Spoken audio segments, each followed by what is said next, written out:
Halo teman-teman, bertemu lagi di channel Guru BK Konselor.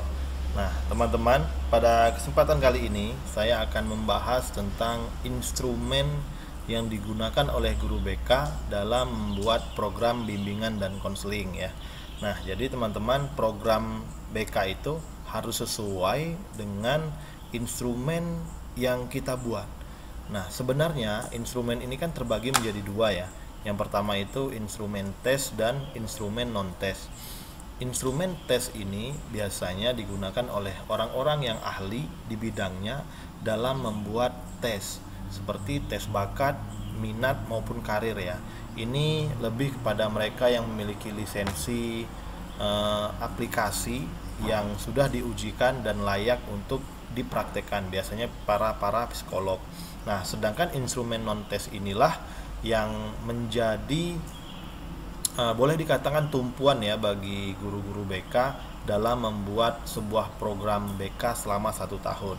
Nah, berdasarkan instrumen non-tes inilah kita bisa membuat ataupun mengembangkan program di sebuah sekolah ya ataupun madrasah. Nah, di sini saya akan membahas instrumen non-tes sekaligus aplikasi ya. Aplikasi yang bisa digunakan teman-teman guru BK dalam membuat sebuah program BK.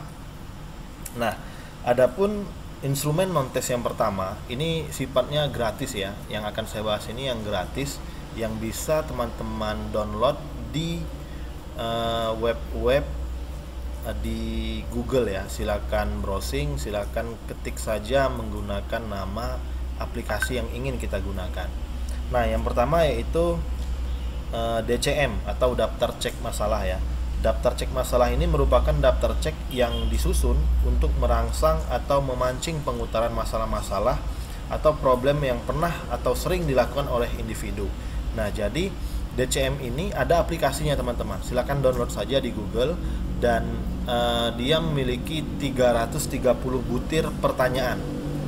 Ya, itu sudah ada di internet. Jadi teman-teman kalau mau mendownload silakan di-download. Dan kita berterima kasih ya kepada teman-teman kita yang sudah mengembangkan aplikasi-aplikasi ini.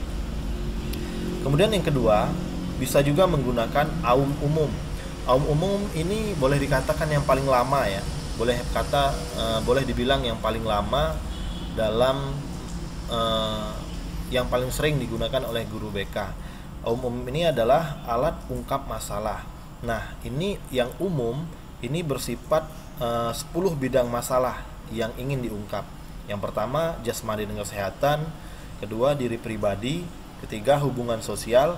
Keempat, ekonomi dan keuangan. 5, karir dan pekerjaan. 6, pendidikan dan pelajaran.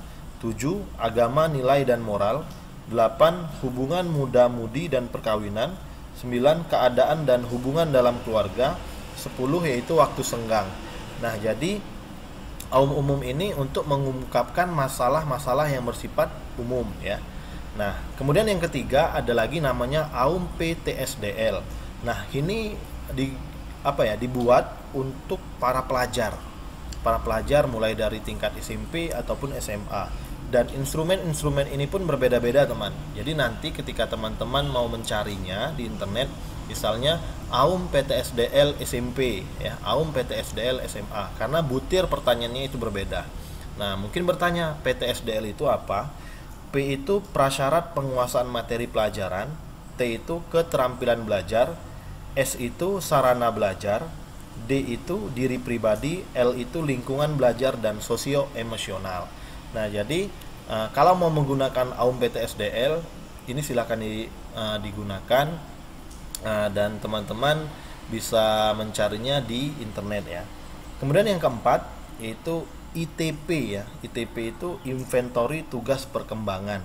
Nah, ini bisa juga teman-teman gunakan ITP yang jelas sesuai dengan kebutuhan teman-teman, butir-butir pertanyaannya itu. Nah, ITP ini 10 aspek perkembangan ya. 10 aspek perkembangan yang dia usaha untuk ungkapkan itu: landasan hidup religi, landasan perilaku etis, kematangan emosional, kematangan intelektual, kesadaran tanggung jawab, peran sosial sebagai pria dan wanita, kemudian penerimaan diri dan pengembangannya, kemudian kemandirian perilaku ekonomis, wawasan persiapan karir, dan kematangan hubungan teman sebaya. Nah, ini soalnya itu ada 40 soal ya. Ada 40 soal di aplikasi ITP itu, teman-teman. Kemudian yang kelima, bisa kita menggunakan sosiogram. Namun sosiogram ini lebih untuk konseling individu ya. Karena kita menggunakan sosiogram ini untuk melihat interaksi individu di sebuah sekolah, baik itu di dalam kelas maupun pergaulan teman sebaya ya. Nah, jadi sosiogram ini untuk mengungkapkan ruang lingkup perkembangan sosial siswa seperti itu di dalam sebuah madrasah atau sebuah sekolah ya. Kemudian yang keenam itu ada yang namanya IKMS. IKMS ini identifikasi kebutuhan masalah siswa. Ini berbentuk aplikasi juga, teman-teman. Jumlah soalnya 180 soal. Kemudian bidang masalah yang diungkap di situ adalah pribadi, sosial, belajar, dan karir. Nah, jadi sifatnya IKMS ini kita mengupload jawaban siswa, kemudian dia akan merincikan bidang-bidang permasalahan yang paling besar. Kemudian ada namanya SPMKA ataupun software penelusuran minat karir ya. Nah, software ini untuk penelusuran minat karir, sebuah tes yang digunakan untuk mengetahui minat dan karir dari siswa. Adapun butir pertanyaan itu terlebih jumlahnya kurang lebih 200 item yang kesemuanya itu merupakan hal-hal yang berkaitan dengan karir. Nah, SPMKA ini bisa kita gunakan untuk melihat minat karir siswa. Jadi mulai dari kemampuan yang dia miliki sampai dengan kita bisa mengarahkan anak-anak kita ke perguruan tinggi yang memang sesuai dengan kemampuan yang dia miliki. Kemudian yang ke-8 ini adalah AKPD. AKPD ini adalah angket kebutuhan peserta didik. Nah, angket kebutuhan peserta didik ini akhir-akhir ini mulai banyak digunakan ya di kalangan guru bimbingan konseling itu sendiri. Nah, angket ini berfokus pada masalah-masalah yang sering timbul dan sering dihadapi oleh peserta didik. Adapun tujuan angket ini untuk mencari data yang sebenarnya, sehingga guru BK bisa membuat program BK sesuai kebutuhan peserta didik itu sendiri.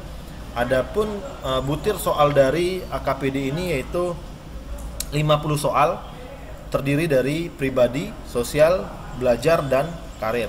Jadi AKPD ini ya menurut saya yang saat ini paling banyak digunakan ya. Nah, itu adalah 8 instrumen atau aplikasi non-tes yang sering digunakan guru BK di dalam sekolah dalam membuat sebuah program bimbingan dan konseling. Nah, teman-teman, yang 8 ini adalah gratis. Silakan teman-teman coba download ya. Dan insya Allah ini mempermudah kinerja kita sebagai guru BK. Nah, ada lagi yang instrumen non-tes yang berbayar ya. Di sini saya perkenalkan ada namanya aplikasi Sistem Informasi BK atau SIBK. Ini dikembangkan oleh teman kita Eko Haryanto Lubis ya. Silakan teman-teman cari di Facebooknya. Dia sering nge-share tentang aplikasi ini ya. Di situ ada nomor handphonenya yang bisa teman-teman hubungi ya. Kemudian yang selanjutnya itu yang berbayar ada namanya Uprolink. Uprolink ini yang terbaru dan mulai banyak juga digunakan oleh teman-teman guru BK ya. Apalagi yang pada tingkat madrasah banyak menggunakan Uprolink ini. Nah, jadi teman-teman sebenarnya aplikasi-aplikasi instrumen non-tes untuk guru BK itu sudah banyak ya. Jadi teman-teman yang khususnya yang pemula itu jangan bingung dalam membuat sebuah program BK ya. Bagaimana sih bentuk program BK? Bagaimana sih seharusnya program BK yang benar itu? Nah, jadi sebenarnya program BK yang baik dan benar itu yang sesuai dengan kebutuhan siswa, kemudian mampu kita aplikasikan di lingkungan sekolah kita, di lingkungan madrasah kita ya. Nah, jadi teman-teman, saya sudah membuat cara membuat program program bimbingan konseling itu di video-video saya sebelumnya. Jadi teman-teman silahkan lihat video-video saya. Di situ ada contoh program tahunan, kemudian cara membuat RPL, kemudian aplikasi yang sudah saya gunakan. Di situ ada tutorial AKPD juga ya. Jadi teman-teman silahkan lihat video-video saya yang pernah saya buat. Nah, inilah tadi aplikasi-aplikasi yang sifatnya gratis yang bisa kita gunakan, yang bisa kita manfaatkan sebagai pedoman dalam menjalankan bimbingan dan konseling di madrasah atau di sekolah kita, teman-teman. Dan kita harus mengucapkan terima kasih kepada teman-teman kita yang sudah membuat aplikasi itu dan memberikan secara cuma-cuma kepada kita guru BK, sehingga memudahkan kinerja kita sebagai guru BK dalam membuat program bimbingan dan konseling. Oke teman-teman, itulah sedikit informasi dari saya. Semoga bermanfaat bagi teman-teman. Silahkan diaplikasikan, dipraktekkan, cari aplikasi yang benar-benar sesuai dengan kebutuhan teman-teman sekalian.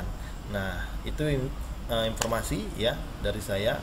Jangan lupa subscribe, like, komen, dan share video ini jika teman-teman merasa ini adalah memiliki manfaat yang baik.